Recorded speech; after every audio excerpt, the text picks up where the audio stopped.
এ ফাল্গুনে শিমুল ফোটার দিনে, ভাষা আন্দোলনের মাসে তোর ভাষা হারিয়ে গেল মা। ভাষা বিরোধী কি এক গহন অন্ধকারে, বসন্তকালে তোর গাছের নতুন পাতার সজীবতা নষ্ট হলো মা। তোর বাগানের ফুল ফুটতে দিল না, রক্ত জবা আরো রক্তাক্ত হলো। বনবিহারে ময়ূখের মতো ডানা মেলতে পারলি না ও মা আমার।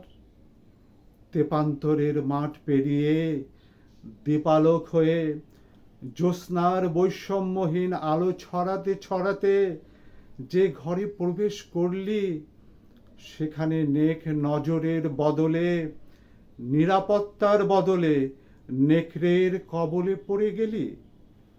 কুচোখে কুনজরে ছিন্ন ভিন্ন হলি।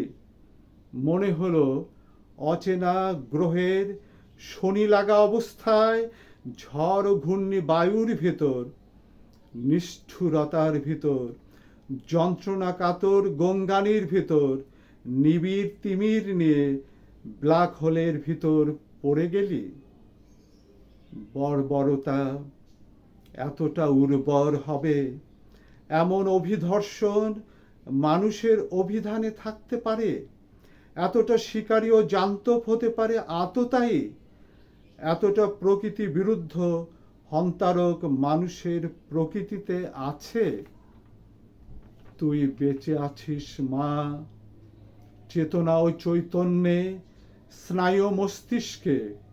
অনন্ত নিদ্রায় যাওয়ার পরও তুই বেঁচে থাকবি অনন্তকাল। তুই বেঁচে না থাকলে বাহ্য জ্ঞান লুপ্ত হবে, সংবেদনা থাকবে না। জীবন প্রবাহে মানব সুলভ মানুষ বেঁচে থাকবে না।